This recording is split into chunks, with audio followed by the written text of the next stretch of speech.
తమ్ముడు, నువ్వెంత బాధపడుతున్నావో నాకు అర్థమవుతుంది. కానీ మీ కుటుంబంలో జరిగిన విషాదానికి నేను కారణం కాదు. నాకు మీ నాన్న మీద కోపం ఉండేది నిజం. దానికి మీ కుటుంబాన్ని నాశనం చేసేంత చెడ్డవాడిని మాత్రం కాదు. ఏదో బ్యాడ్ టైం.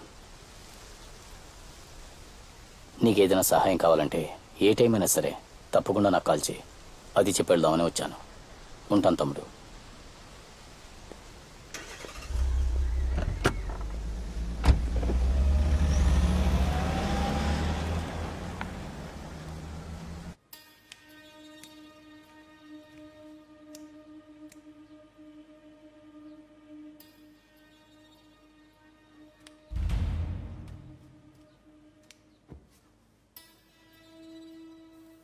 ఇంకెన్ని రోజులు జరిగిన దాని గురించి బాధపడుతుంటావు? ఆ రోజు అమ్మని నేను డ్రాప్ చేసి ఉంటే ఇలా అయి ఉండేది కాదు కదా. అనవసరంగా ఎక్కువ ఆలోచించి నీ మనసు పాడు చేసుకోకు. ఏదైనా జరగాలని రాసుంటే దాన్ని ఎవరు ఆపలేరు.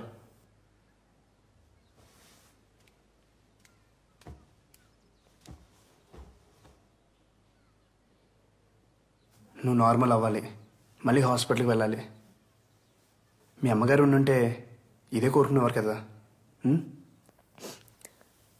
నేను మామయ్యని చూడాలి.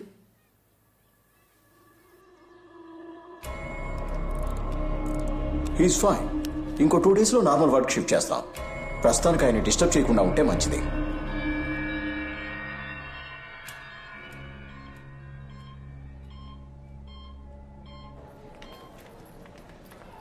టూ డేస్లో నార్మల్ అయిపోతారని చెప్పారుగా. Don't worry. తులసి, జరిగిందంతా నిన్నే తెలిసింది. ఒకే వారంలో ఇద్దరు ఊహించడానికి కష్టంగా ఉంది. I'm sorry. Uncle will be fine. నీకెప్పుడేం కావాలంటే నాకు కాల్ చేయి, సరేనా? బాయ్.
ఆ మొత్తం డీటెయిల్స్ పూర్తిగా నోట్ చేయి.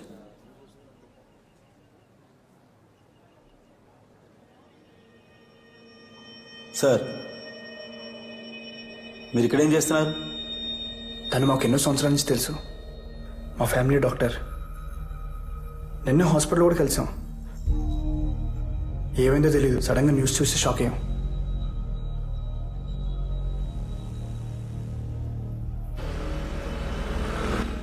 ఖచ్చితంగా ఈ 3 చావులకి మీకు ఏదో సంబంధం ఉంది. సార్ సార్ ఎవరన్నా సొంత అమ్మని మావని చంపుకుంటారా? కరెక్టే కదా, న్యాయంగానే మాట్లాడుతున్నాడు. కరెక్టే. సార్ ఆ ముగ్గురు చనిపోవడానికన్నా ముందు చివరిసారిగా కలిసింది తులసి గారినే. సార్ అదే కాకుండా ఈ ముగ్గురు కూడా ఒకే ప్యాటర్న్లో చనిపోయారు సార్, ఊపిరాడకుండా. ఇలా కూడా ఒక స్ట్రాంగ్ కోఇన్సిడెన్స్ ఉంది. నాకు తెలుసు, ఐ నో. ఈ ఎస్ఐడి ఇన్స్టింక్ట్ సేస్ ఇది ఖచ్చితంగా మర్డరే. సార్ అవన్నీ యాక్సిడెంట్స్, మరీ చైల్డిష్గా బిహేవ్ చేయకండి. చైల్డిష్గా బిహేవ్ చేస్తుంది నేనా? ఆ హంత కూడా. అసలు ఆ డాక్టర్ చచ్చిపోయినప్పుడు కార్ డోర్లు ఉన్నాయి కదా, ఆ 4 డోర్లకి చైల్డ్ లాక్ వేసు, కానీ దాంట్లో చైల్డ్ లేదు. వై? ఎందుకు? ఫ్లోలో వచ్చింది. Super sir. దీనికి మీ దగ్గర ఆన్సర్ లేదు కదా? I know, because I'm police. హంతకుడు ఎవడైనా సరే వాడిని అరెస్ట్ చేస్తాం. ఎంత పెద్దవాడైనా సరే చట్టం ముందుకు తీసుకొస్తాం, ఉరి శిక్ష పడేలా చేస్తాం.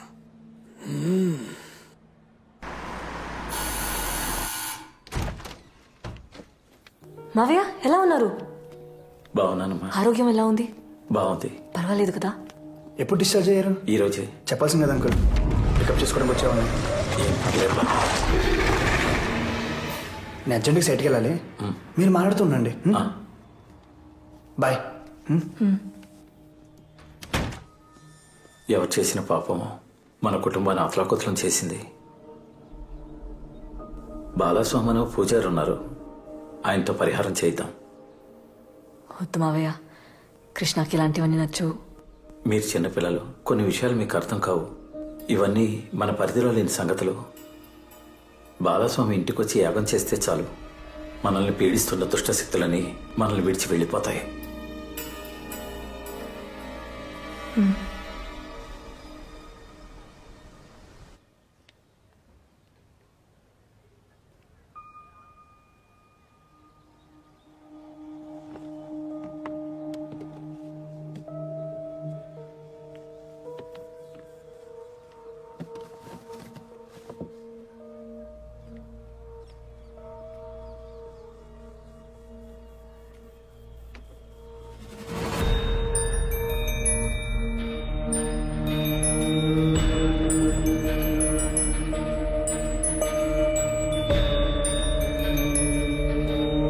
ఎవరు చేసిన పాపమా మన కుటుంబాన్ని అతలాకుతలం చేసేసింది.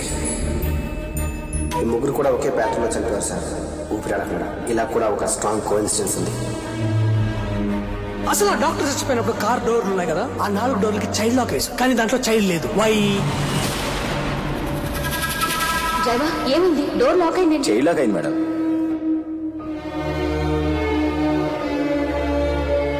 ఆ ముగ్గురు చనిపోవడానికన్నా ముందు చివరిసారిగా కలిసింది తులసి గారినే. వస్తావా? Bye, take care. She's pregnant. ఎంత పని చేసావా? ఇంటి పరువు మజాకి ఇచ్చేసావు కదా.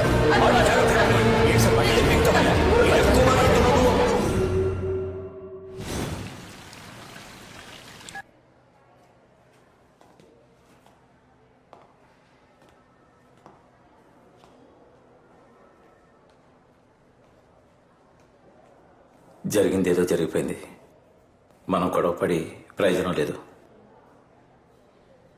వాళ్ళ ఫ్యూచర్ కదండి మనకు ముఖ్యం. నేను అదే అనుకుంటున్నాను. వాళ్లకు పెళ్లి చేయటమే కరెక్ట్. అదెలా కుదురుతుందండి? అది ఇప్పుడే కదా మెడిసిన్ ఎంట్రన్స్ ఎగ్జామ్ రాసింది. అది డాక్టర్ అయితే చూడాలనే కదా మా ఆశ. దానికి ముందే అంటే ఎలా? మీ అబ్బాయి కూడా చదివి జాబ్లో జాయిన్ అయి లైఫ్లో సెటిల్ అవ్వాలి కదా, అప్పుడే కదండి వాళ్ళ లైఫ్ కూడా బాగుంటుంది. మీరు చెప్పేది నిజమేనండి, కానీ ఇప్పుడు ఏం చేయగలం? టెన్షన్ ఎందుకండి? ఫైనల్గా ఓ మాట అనుకుని 5 ఏళ్ల తర్వాత వాళ్ళ పెళ్లి కూడా చేసేద్దాం. ఈలోగా వాళ్ళ చదువులు పూర్తయిపోతాయి. మరి కడుపులో బిడ్డ? తీసేయడమే.